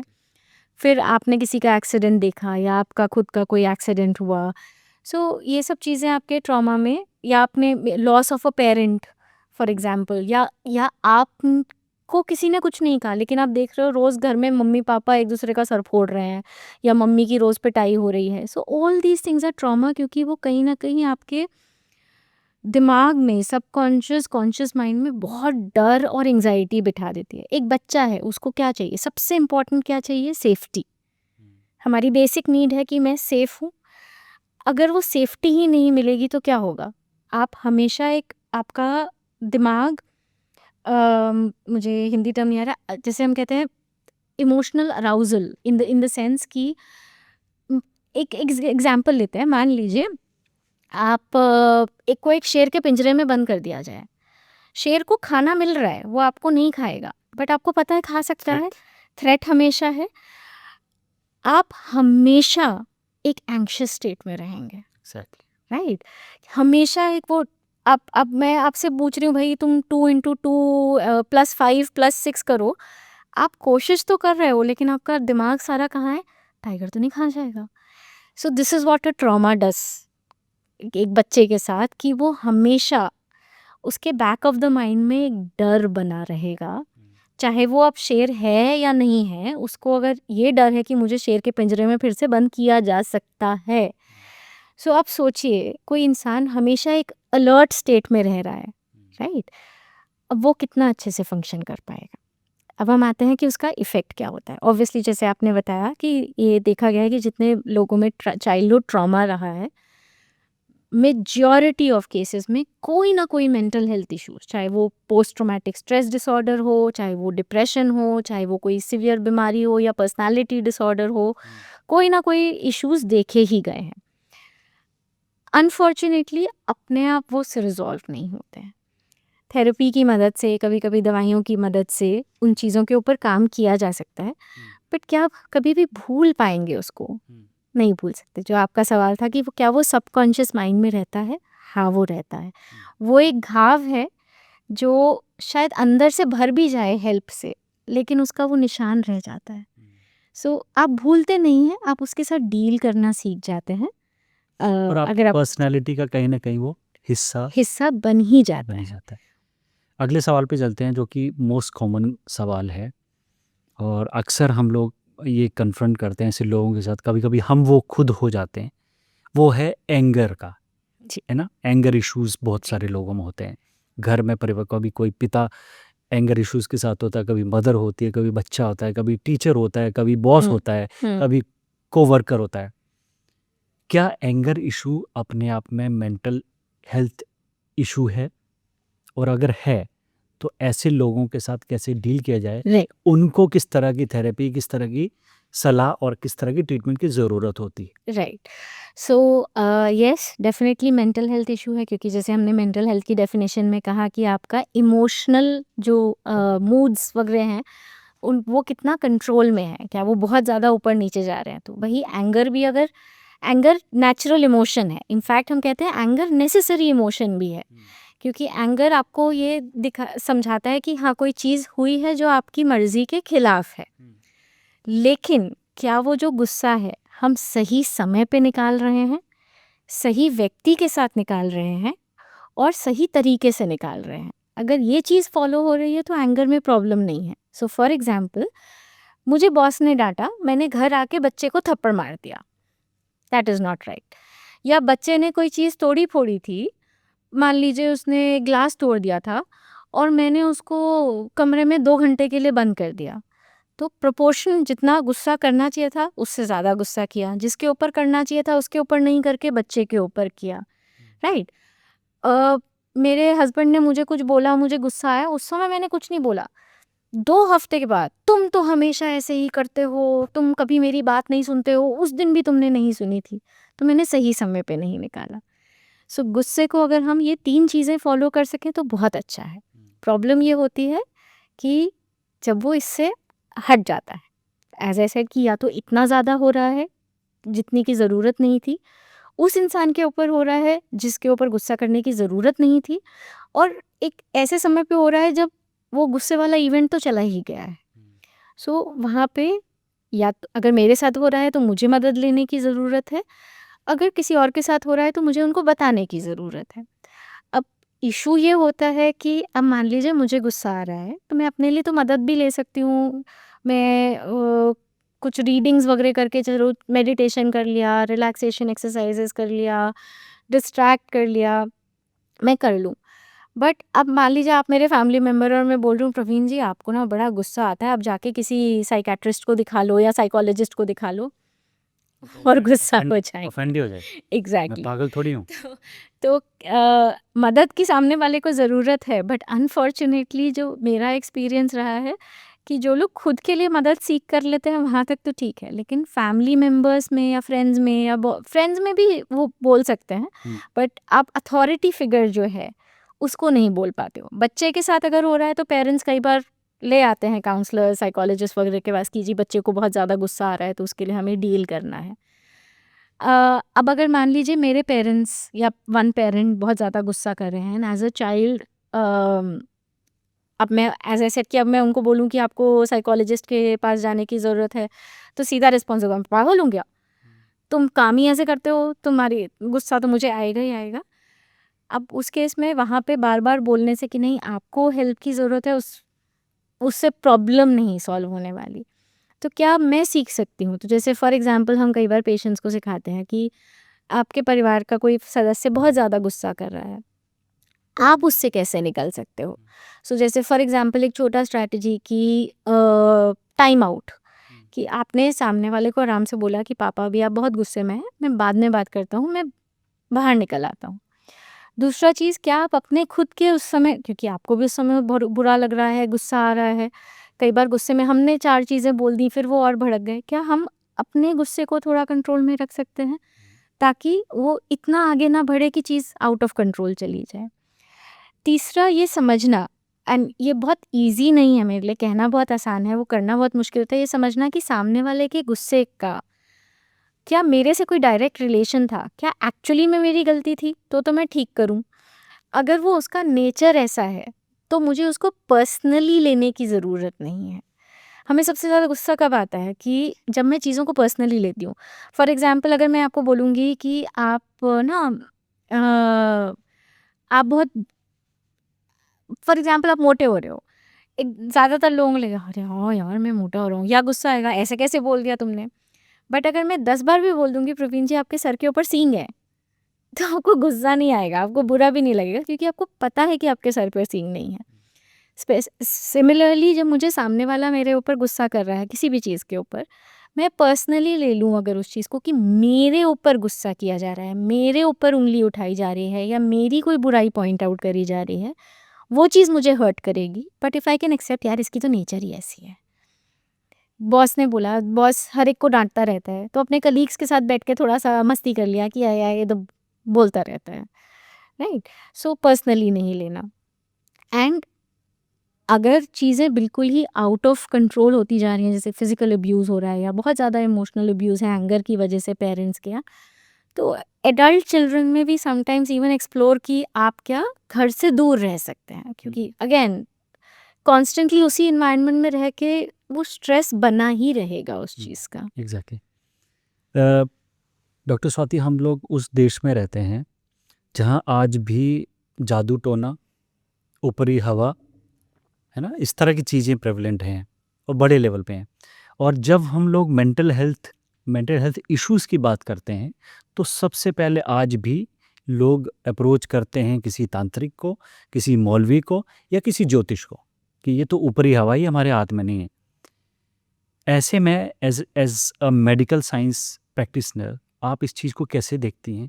ऐसे लोग आते हैं जो कि ये सब करके आए होते हैं आपके पास, तो उनको आपकी क्या सलाह रहती है? और ऐसे लोग, जो तमाम लोग हमारे इंडिया में या बाहर आपको देख रहे हैं, सुन रहे हैं, तो वो लोग, उन लोगों को आप क्या कहना चाहोगी कि क्या उनके पास ये सही इसका डायग्नोसिस है या एक मेडिकल प्रैक्टिशनर के पास इसका सॉल्यूशन? देखिए obviously as a scientific person and medical practitioner तो मैं यही कहूँगी कि इलाज अल्टीमेटली दवाइयों में और थेरेपी में है, इन सब चीज़ों में इलाज नहीं है। बट कभी हमने ये भी कई बार देखा है कि अगर आप बहुत ज़्यादा लोगों के बिलीफ सिस्टम्स के अगेंस्ट जाएंगे ना, कि नहीं ये तो बिल्कुल ही नहीं करना है, वो आपके पास भी नहीं आएंगे। तो हमने जो एक मिडिल ग्राउंड एटलीस्ट मैं, मेरे कुछ कलीग्स, हम लोग फॉलो करते हैं, आपको जहाँ जाना है चले जाओ, जिसको दिखाना है दिखा लो, बस हमारी दवाई लेते रहो और हमारे पास थेरेपी के लिए आते रहो। अच्छा। उसके अलावा आपको कुछ और करना है, जाके कोई पूजा करवानी है, कुछ भी करवाना है, वो आप करवा लो। बट एक चीज़ का हम लोग जो ध्यान रखते हैं कि कभी कभी मेरे पास एक आध मरीज़ इस तरह के भी आए हैं जो उन्होंने ये रिपोर्ट किया कि उनको वो चीज़ बहुत अनकंफर्टेबल लगती है जब पेरेंट्स इस तरह से तांत्रिक के पास या किसी के पास ले गए, तो वहाँ पर हम लोग थोड़ा सा स्ट्रिक्ट हो जाते हैं कि ये नहीं करना है, आप नहीं लेके जाओगे। चाहे हम टाइम फ्रेम ही कर लें कि अगले 1 साल तक आप सिर्फ हमारा इलाज कराओगे, 1 साल तक कहीं नहीं लेके जाओगे। सो अनफॉर्चुनेटली ये सब हमारे कल्चर में इतना ज़्यादा स्ट्रॉन्ग हैं, जैसे अब बालाजी है वहाँ, और ऐस अब वो उसको आप सजेस्टिबिलिटी, मतलब एक हमारा बिलीफ सिस्टम कह लीजिए या सोच कह लीजिए, ऐसा नहीं है कि वहाँ पे कोई भी ठीक नहीं होता है। हो सकता है कोई इक्का दुक्का इंसान ठीक भी हो जाए, तभी तो मान्यता है उस जगह की इतनी। तो आप उसको बिल्कुल कट ऑफ कर देंगे तो लोग नहीं सुनेंगे आपकी। मैं एक ऐसे ही पर्सनल इंसिडेंट आपको बता रहा हूँ कि जहाँ से मैं आता हूँ, जो मेरा बर्थ प्लेस है, वहाँ पे एक मंदिर है। जी। और उस मंदिर की खासियत, दूर दूर से लोग आते हैं। उस मंदिर की खासियत ये है कि वहाँ पर पागल लोगों का, कोट एंड कोट पागल लोगों का इलाज होता है। 1 हफ्ता छोड़ के आइए और 1 हफ्ते बाद आता हो तो एकदम ठीक हो। लोगों की ऐसी मान्यता है। तो मैं उसी से मेरा ये सवाल निकलता है हाँ, कि ऐसे बिलीफ सिस्टम जब होते वो है। तो डॉक्टर को भी थोड़ी सी हेल्प भी होती होगी कई बार कि चलो इसको अपने बिलीफ सिस्टम के साथ रहने दो, हमें जो मेडिकली सपोर्ट करना है वैसे कर। हाँ, मतलब हम किसी के भी बिलीफ सिस्टम के अगेंस्ट जाके कुछ करेंगे तो उसका फ़ायदा नहीं होगा। मेरे खुद के मामा एक्चुअली स्किज़ोफ्रेनिया के मरीज़ रहे हैं, और उनका जब तक वो ज़िंदा रहे उनका इलाज चला। और तो मेरे नाना जी जब थे तो वो पहले, मतलब मैं बात कर रही हूँ लगभग 40 साल पहले की, तो वो नानी को वो तांत्रिक वगैरह का जैसे था कि वही ऊपरी हवा है, जब वो ये बोलते थे कि लोग मुझे देख रहे हैं, मेरे बारे में बात कर रहे हैं, तो वो टिपिकली सबको लगता है ना, या कानों में आवाज़ें आ रही हैं, कोई आसपास कोई है नहीं, तो सबको ये लगता है भाई आत्मा घुस गई है, ऊपरी हवा है। तो लेकिन नाना जी इस चीज़ में बहुत क्लियर थे कि नहीं, दवाइयाँ तो चलेंगी ही चलेंगी। तो दोनों चीज़ें उनकी फिर चला करती थी। अभी मैंने इस पूरे पॉडकास्ट की रिसर्च के दौरान एक WHO का आंकड़ा पढ़ा। WHO कहता है कि हर साल 72 लाख लोग सुसाइड से मरते हैं पूरे दुनिया में, और इसमें जो 1/3 लोग होते हैं उन वो एज ग्रुप जो है वो 15 से 29 साल का है, और उसमें एक साइजेबल नंबर जो है, बड़ा चंक जो है, वो साइकोलॉजिकल डिसऑर्डर्स की वजह से लोग हम्म, सुसाइड करते हैं। हम्म, हम लोग अक्सर देखते हैं कि कोई सुसाइड कर लेता है या खुद को हार्म पहुंचाने की कोशिश करता है, तो उसका कहीं ना कहीं मेंटल हेल्थ इशू होता है जो कि अनएड्रेस्ड रह जाता है। तो मुझे ये बताइए कि इस चीज़ को, मतलब ये सुसाइड तक कब पहुंच जाता है, या वो सुसाइडल थिंकिंग कब आना शुरू होती है, राइट। और अगर आती है तो उसकी कैसे हेल्प की जा सकती है, या जो लोग हमें अभी सुन रहे हैं उनमें से कोई ऐसे थॉट रखता हो हम्म, या उसका कुछ ऐसा थॉट प्रोसेस चल रहा हो, तो वो आपको सुन के कैसे एक रास्ता पकड़ सकता है राइट। रिकवरी का। तो ये चीज़ तो डेफिनेटली है कि जो लोग सुसाइड करते हैं उसमें एक बड़ा नंबर रहता है जिन लोगों को मानसिक बीमारी है। लेकिन मैं ये भी चीज़ क्लियर करना चाहूँगी कि बहुत सारे ऐसे लोग भी हैं जिनका जिनको मानसिक बीमारी नहीं है, वो सामाजिक या किसी और परिस्थिति की वजह से, जैसे हम फार्मर सुसाइड वगैरह का भी पढ़ते हैं, उनकी वजह से भी सुसाइड होते हैं। तो ऐसा नहीं है कि सिर्फ मानसिक क्योंकि ये कई लोगों की मान्यता है, इसलिए मैं क्लियर करना चाह रही हूँ कि सिर्फ मानसिक बीमारी की वजह से सुसाइड नहीं होता। दूसरी चीज़, अगर हम स्पेसिफिकली मानसिक बीमारी और सुसाइड के ऊपर फोकस करें, तो उदासीनता या डिप्रेशन जिसको कहते हैं, उस उसका सबसे बड़ा रोल होता है सुसाइड के उस करने में। डिप्रेशन का एक सिम्पटम जो देखा गया है वो है कि आपको लगता है कि अब चीज़ें ठीक नहीं होंगी। तो होपलेसनेस जिसको कहते हैं, या हेल्पलेसनेस कि मैं कुछ कर नहीं पाऊँगा या मैं किसी लायक नहीं हूँ। तो यूजुअली जब वो चीज़ माइल्ड, डिप्रेशन में भी कैटेगरीज होती हैं, माइल्ड, मॉडरेट, सिवियर की। माइल्ड में 3-4 सिम्पटम्स होंगे, मॉडरेट में और ज़्यादा, सिवियर में बहुत ज़्यादा।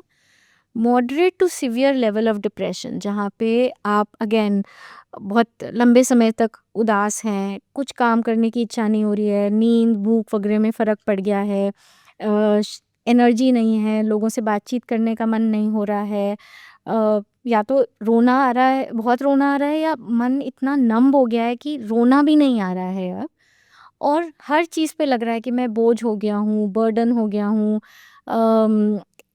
चीज़ें ठीक नहीं होंगी। वहाँ पर लोग सुसाइड की तरफ जाने लगते हैं। सुसाइड से पहले कभी-कभी डिप्रेशन वाले लोग या एंग्ज़ायटी वाले लोग, जब बहुत ज़्यादा होता है तो वो ये भी कई बार बोल देते हैं कि अरे इससे अच्छा तो भगवान उठा ले, या कभी-कभी मन करता है कि रात को सोऊँ तो उठूँ ही ना। तो उसको हम कहते हैं डेथ विशेस, कि आपको मन कर रहा है मरने का, लेकिन ऐसा नहीं है कि आप एक्चुअली में कुछ कर लोगे। बट अगर कोई पेशेंट ये बोलता है कि इससे तो अच्छा लगता है कि भगवान उठा ले, तो हमारा बत्ती जल जाती है कि अब हमें इसका ध्यान रखना है। या अगर कुछ पेशेंट्स खुद को हर्ट करते हैं, नॉट कि मुझे मरना है, बट वो बहुत ज़्यादा परेशान है, तो उससे ब्लेड से अपने आप को स्क्रैच कर लिया, या हाथ मुक्का दीवार पे मार लिया। तो ये सब कुछ हमारे लिए रेड फ्लैग होते हैं कि हमें ध्यान रखना है कि इसके आगे वो सुसाइड के लेवल तक ना पहुंच जाए, पहली आप चीज़। जैसे लोगों को जी, अप्रोच कर रहे हैं जी, जी। या इनके जो रिश्तेदार हैं, दोस्त हैं। सो जो 2-3 चीज़ों का अगेन ध्यान रखना है वो ये है कि सपोज़ आप वो इंसान बहुत ज़्यादा मरने की बात करने लगा है, या वो ये बोलने लगा है, मतलब सुसाइड को ग्लोरीफाई करने लगा है कि अरे जो लोग मरते हैं उनकी तो सारी प्रॉब्लम्स ख़त्म हो जाती हैं, और बहुत हिम्मत चाहिए होती है मरने के लिए, मेरे अंदर तो उतनी हिम्मत है नहीं। सो उस तरह से वो इंडिकेशंस आपको दिखने लगेंगे कि, या वो अगर सपोज़ दिख जाए कि नेट पे सर्च करने लगा है वेज टू डाई, या कैसे खुद को बहुत ज़्यादा हर्ट किए बिना मरा जा सकता है, वहाँ पे आपका काम है उन्हें बताना, उन्हें या लेके आना एक मेंटल हेल्थ प्रोफेशनल के पास। ठीक है। अ, मुझे ये बताइए, बातचीत बहुत लंबी हो गई है, बहुत इंटरेस्टिंग भी है, और लोगों के काम भी आएगी हमें उम्मीद है, कि जेंडर का क्या रोल है, जेंडर स्पेसिफिक अगर आप बात करें कि महिलाओं के लिए मेंटल हेल्थ क्या है, और पुरुष जो हैं, जो मेन हैं, वो आजकल किन किन तरह की मेंटल हेल्थ प्रॉब्लम से जूझ रहे हैं। सो दोनों का ही ऑब्वियसली अपने लेवल पे इश्यूज़ हैं। अब जैसे हम वुमेन की बात करें, वुमेन में हम 2 कैटेगरी में डिवाइड कर देते हैं। एक कर देते हैं हाउसवाइफ्स, एक कर देते हैं वर्किंग वुमेन, राइट?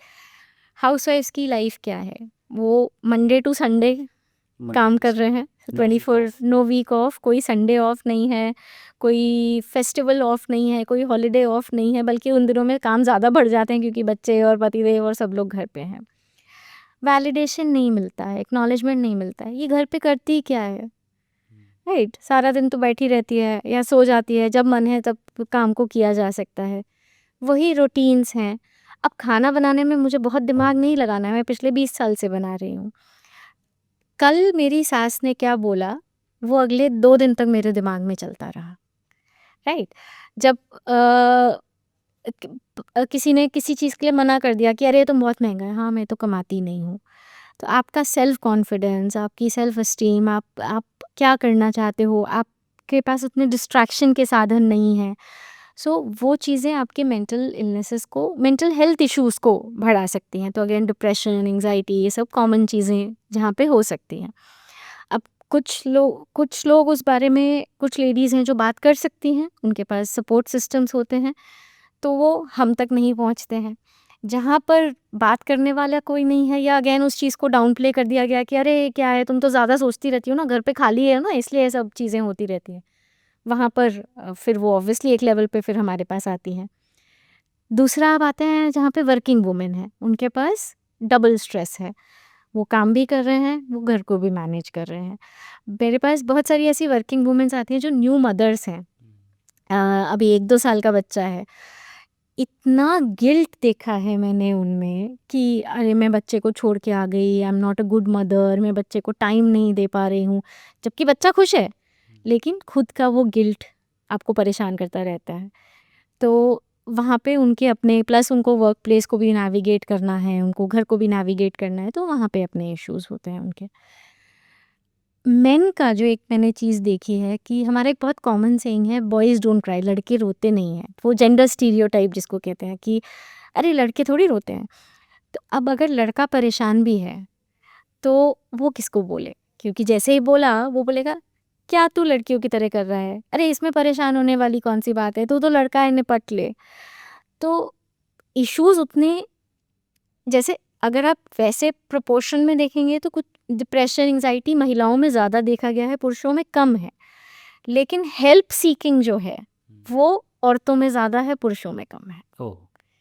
तो बीमारी औरतों में ज़्यादा है, लेकिन हेल्प सीकिंग भी ज़्यादा है, दूसरी तरफ वो कम है। तो अगेन वहाँ पे क्या होता है, जब तक चीज़ बिल्कुल निकल नहीं जाती है हाथ से, वहाँ तक वो ट्रीटमेंट नहीं सीख करेंगे, या करेंगे भी तो वो एक रेजिस्टेंस रहेगा कि मुझे क्यों करना पड़ रहा है, मैं अपने आप को ठीक क्यों नहीं कर पा रहा हूँ, या मैं तो ब्रेड अर्नर हूँ, मैं तो आदमी हूँ, मैं क्यों परेशान हो रहा हूँ उस चीज़ को लेके।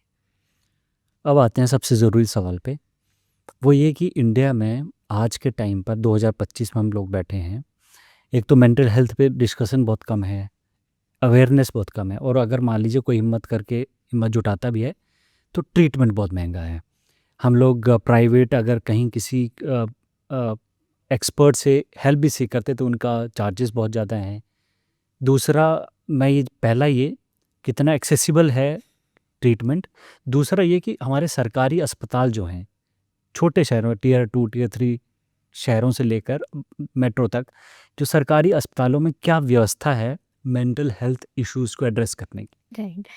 आपने बहुत बहुत अच्छा सवाल पूछा इस चीज़ को लेके कि सरकारी अस्पतालों में साइकियाट्रिस्ट, आपको जो मनोचिकित्सक होते हैं, जो दवाइयाँ वगैरह देते हैं, वो आपको सरकारी हॉस्पिटल्स में, ज़्यादातर डिस्ट्रिक्ट लेवल हॉस्पिटल तक में भी मिल जाएंगे, छोटे अस्पतालों में भी मिल जाएंगे सरकारी वाले। साइकोलॉजिस्ट नहीं है, जबकि सब ये बहुत बहुत स्टडीज़, बहुत रिसर्च का ये कहना है कि एक्चुअली थेरेपी, काउंसलिंग जिसको लेमैन टर्म में कहा जाता है, वो और दवाइयाँ साथ साथ चले तो इंसान जल्दी ठीक होता है। बट आप छोटे शहरों को छोड़ दीजिए, इवन दिल्ली में भी सरकारी अस्पतालों में हाथ पे गिन सके उतने, एक हाथ पे गिन सके उतने साइकोलॉजिस्ट हैं। सो अनफॉर्चुनेटली हमारा ये हाल थोड़ा, मैन पावर का हाल थोड़ा ख़राब है। प्राइवेट में ऑब्वियसली बहुत ट्रीटमेंट एक्सपेंसिव होता है। आपका एक साइकियाट्रिस्ट का कंसल्टेशन 1000 रुपए से 2000 के बीच में या उससे भी ज़्यादा हो सकता है। एक साइकोलॉजिस्ट का कंसल्टेशन 3-3 4-4 हज़ार रुपए तक जा सकता है 1 घंटे का सेशन। एंड ये ऐसा नहीं है कि आपने 2 सेशन लिए और चीज़ें ठीक हो जाएँगी। यूजुअली साइकोलॉजिकल ट्रीटमेंट जो है आपका मिनिमम 6 महीने, साल, 2 साल चलता है। सो सोचिए वो कितना एक्सपेंसिव हो जाएगा। सो एंड छोटे शहरों में तो बिल्कुल ही साइकोलॉजिस्ट वगैरह बहुत कम है गवर्नमेंट हॉस्पिटल्स में, मतलब नेग्लिजिबल बिल्कुल है। अब उसके लिए हम, क्योंकि एम्स में बैठे हैं, जो हम एक कोशिश कर रहे हैं कि हमने एक डिजिटल साइकेट्री लैब बनाया है, अच्छा। जिसमें हम कुछ चीज़ों को स्टडी करने की कोशिश करें। जैसे ये मैन पावर का इशू है, एक्सेसिबल नहीं है, तो क्या हम ऐसे साधन क्रिएट कर सकते हैं जहाँ पे एक दूर बैठा व्यक्ति हमें कांटेक्ट कर सके, या कोई ऐसा चैटबॉट हो जो साइंटिफिक भी है, जो इफ़ेक्टिव है, जो अ, अगर इमीडिएटली आपके पास हेल्प अवेलेबल नहीं है, साइकियाट्रिस्ट के लिए नहीं, साइकोलॉजिकल हेल्प की बात कर रही हूँ, वो उस चीज़ में मदद कर सके या इमीडिएटली कोई एक क्वेश्चन आ लाइन सके में उन्हें। थोड़ा-सा जी। साइकियाट्रिस्ट और साइकोलॉजिकल हेल्प थोड़ा-सा डिफाइन कर दीजिए ओके। जिनको ये समझ नहीं आए। सो साइकियाट्रिस्ट बेसिकली मेडिकल डॉक्टर्स हैं, जिन्होंने एमबीबीएस और एमडी किया है। One of the key things is कि वो दवाइयाँ देते हैं। ठीक। वन ऑफ द, कुछ साइकियाट्रिस्ट थेरेपी वगैरह भी करते हैं, बट मेनली उनका काम है दवाई का। साइकोलॉजिस्ट जो हैं वो नॉन मेडिकल होते हैं। सलाह देते हैं, वो सही रास्ता दिखाते हैं। हाँ, वो थेरेपी में भी सिर्फ सही रास्ता दिखाना नहीं, डिस्कशंस वगैरह बहुत सारी चीज़ें होती हैं, बट वो अप्रोच पूरा नॉन मेडिकल रहता है। प्लस साइकोलॉजिकल टेस्टिंग, जैसे बुद्धि की जांच करनी है, पर्सनालिटी टेस्टिंग करना है, वो सारी चीज़ें उसमें आ जाती हैं। ठीक। सो वो तो इसका फ़र्क हुआ। सो अगेन तो हम लोग जो करते हैं तो ये देख रहे हैं कि ऐसी चीज़ों को डेवलप कर सकें। फिर मान लीजिए आप, कोई एक डिप्रेशन का मरीज़ है और वो दवाई ले रहा है, 200 किलोमीटर दूर रहता है। अब हर बार उसे फ़ॉलो-अप के लिए आना है, बट क्या ऐसा कोई हम आर्टिफ़िशियल इंटेलिजेंस यूज़ करके सिस्टम बना सकते हैं कि उसके जो बॉडी मूवमेंट्स हैं या फिज़ियोलॉजिकल मेजर्स हैं, हार्ट रेट है, उसको वो मेजर करता रहे वो सिस्टम, ताकि अगर चीज़ें ख़राब हो रही हैं, तो वहाँ पे उसके पास ये नोटिफ़िकेशन आ जाए कि अब तुम्हें डॉक्टर के पास जाने की ज़रूरत है। तीसरा, स्मार्टफ़ोन सबके पास है, लेकिन क्या लोगों को एक्चुअली अवेयरनेस है उस चीज़ की कि उसको कैसे यूज़ करना है, या उसको उससे इन्फॉर्मेशन कैसे लेनी है। एंड सबसे इम्पॉर्टेंट चीज़, हमारी कंट्री में इंग्लिश स्पीकिंग लोग हैं, ऑब्वियसली हैं, बट बहुत सारी लैंग्वेजेस हैं। तो क्या हम ऐसी चीज़ें बना सकते हैं एआई यूज़ करके जहाँ पे मल्टीलिंगुअल हो सके, डिफरेंट लैंग्वेजेस के लोग उस चीज़ को एक्सेस कर सकें, थेरेपी को भी, जानकारी को भी साइंटिफिक रूप से एक्सेस कर सकें। तो डॉक्टर स्वाति, अगर मान लीजिए इंडिया के किसी छोटी जगह पे अभी ये बातचीत हमारी कोई सुन रहा है और इस तरह के कोई लक्षण देख रहा है अपने अंदर या अपने परिवार के किसी मेंबर के अंदर, तो वो उसका लाइन ऑफ ट्रीटमेंट या वो कैसे अप्रोच करे, एम्स को कैसे अप्रोच करे, या ऐसे मतलब अपनी इस मेंटल हेल्थ इलनेस को कैसे ट्रीट करवाए, वो मैं थोड़ा सा समझना चाह रहा हूँ प्रोसेस। अ, अगर आपके जहाँ पे भी जो भी सुन रहे हैं उनके शहर में, एज ए सेड कि डिस्ट्रिक्ट हॉस्पिटल में भी, सरकारी में साइकियाट्रिस्ट आपको मिल जाएंगे।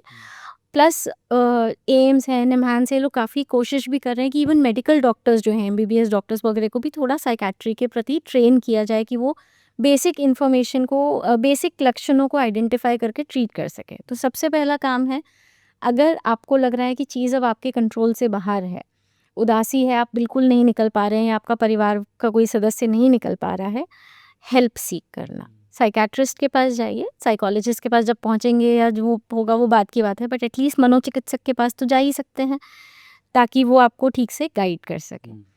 दूसरा, अपने लेवल पे हर चीज़ दवाई नहीं करेगी, छोटी छोटी चीज़ें, स्पेशली अगेन मैं बोलूँगी जो ये डिप्रेशन एंजाइटी जैसी बीमारियों के लिए, रूटीन्स, अपना रूटीन के ऊपर ध्यान देना, समय पे सोना है, सही खाना खाना है, व्यायाम करना। बहुत सारी स्टडीज़ ने देखा है कि माइल्ड डिप्रेशन या माइल्ड एंजाइटी जो कम लेवल का है, वो एक्सरसाइज रेगुलर करने से भी मैं काफ़ी अभी फ़र्क पड़ उसी पे आने जाता है। वाला था कि हमारी पूरी बातचीत का जो निचोड़ है ना, वो ये है कि ऐसी कौन सी 5 चीज़ें हम अपनी राइट, रूटीन में लाएं राइट। जो चाहे हम मॉडर्न लाइफ़स्टाइल बिता रहे हों, किसी ग्रामीण इलाके में रह रहे हों, चाहे शहर में रह रहे हों, कौन-सी 5 ऐसी चीज़ें हैं जो हमें अपनी डेली रूटीन में इंक्लूड करनी चाहिए ताकि हमारी जो मेंटल वेल-बीइंग है वो अच्छी रहे? सो एज़ आई सेड, सबसे पहले है आपका स्लीपिंग पैटर्न। अच्छा। ये चीज़ एडल्ट्स में तो नहीं, बच्चों में बहुत देखी गई है, रात को जागते हैं, दिन में सोते हैं, नहीं। हमारी बॉडी का एक रिदम है कि हमें रात को समय पे सोना चाहिए हुँ। और दिन में काम करना चाहिए, दिन में एक्टिव रहना चाहिए। अब वो सोने का 3 घंटे आप सो रहे हैं या 8 घंटे आप सो रहे हैं, उससे फ़र्क नहीं पड़ता। ये है कि आप जब सुबह उठ रहे हैं, आपको फ्रेश फ़ील होना चाहिए। सो कुछ लोगों को 8 घंटे की नींद चाहिए होती है, कुछ लोग 3 घंटे में भी वो ले लेते हैं। दूसरा है पौष्टिक आहार। जंक फूड, शुगरी फूड, जो चीनी वाला खाना, आप जितना खाएँगे बॉडी और माइंड उतना ही लेथार्जिक या मतलब कमज़ोर होता जाता है। पौष्टिक आहार खाना बहुत ज़रूरी है। व्यायाम, यूजुअली कहा जाता है कि हफ्ते में कम से कम 150 मिनट का व्यायाम ज़रूरी है। तो आप चाहे वो 3 दिन 50-50 मिनट करें या रोज़ 20-20 मिनट करें, बट इतना व्यायाम ज़रूरी है। चौथा है, एक हार्वर्ड की एक स्टडी हुई जिसने कहा कि खुशी के लिए देखा गया कि जो सबसे इम्पोर्टेंट है वो है हमारी सोशल रिलेशनशिप्स। उनकी 70 ईयर ओल्ड, मतलब ऑलमोस्ट 60-70 साल तक वो स्टडी चली। तो सोशल रिलेशनशिप्स, सोशल मीडिया नहीं, आपके रिलेशनशिप्स कितना डीप है, लोगों से मिलना जुलना, हंसना बोलना, वो बहुत ज़रूरी है। मेडिटेशन, या जिसमें आप चाहे वो प्राणायाम करिए या जो ब्रीदिंग पे हम लोग फोकस वगैरह सिखाते हैं, दिन में 5 मिनट, उससे ज़्यादा की भी ज़रूरत नहीं है, 5 मिनट जहाँ पे आप सिर्फ अपने साथ कॉन्सेंट्रेट कर रहे हैं, अपने ऊपर कॉन्सेंट्रेट कर रहे हैं, अपनी ब्रीदिंग के ऊपर कॉन्सेंट्रेट कर रहे हैं, वो हेल्प करता है। और छठी चीज़ कि एक पर्पस लाइफ में, कि मैं क्या कर रहा हूँ और मैं क्यों कर रहा हूँ, चाहे वो घर संभालना हो गया या मुझे नौकरी करना हो गया, उसके लिए मैं क्या कर रहा हूँ, मेरा जीने का फ़ायदा क्या है, मैं रोज़ सुबह उठ किस ले रहा हूँ। अगर वो दिमाग में कुछ भी क्लैरिटी है कि हाँ, ये मैं इसलिए कर रहा हूँ, तो उस चीज़ को करने में खुशी मिलेगी, अच्छा लगेगा। And last and most important, recreation, मतलब खाली समय में आप क्या कर रहे हैं? क्या खाली समय में बैठे हुए हैं जी, मोबाइल देख रहे हैं या बैठ के उल्टी-सीधी बातें सोच रहे हैं? या कोई हॉबी है, कोई नई चीज़ सीख रहे हैं, बुक किताब पढ़ रहे हैं, म्यूज़िक सुन रहे हैं, म्यूज़िक के साथ-साथ गा रहे हैं।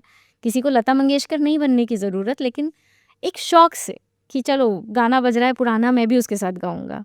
तो उसके लिए क्या कर रहे हैं? Thank you doctor Swati.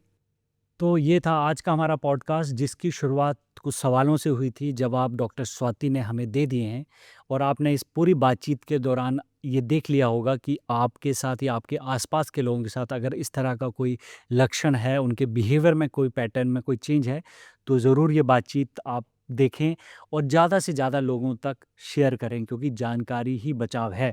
और जब आप अवेयर होंगे, जानकार होंगे, तो आप सही निर्णय भी ले पाएंगे जीवन में। तो इस वीडियो को ज़्यादा से ज़्यादा लोगों तक शेयर करिए। कमेंट बॉक्स में बताइए कि अगर आपको इस तरह की कोई परेशानी होती है तो आपने क्या किया है, कैसे उसके साथ बैटल किया है और आप उस चीज़ से कैसे बाहर निकले हैं। ज़्यादा से ज़्यादा कमेंट करें, हमारे चैनल को सब्सक्राइब करें और वीडियो को लाइक करें। शुक्रिया।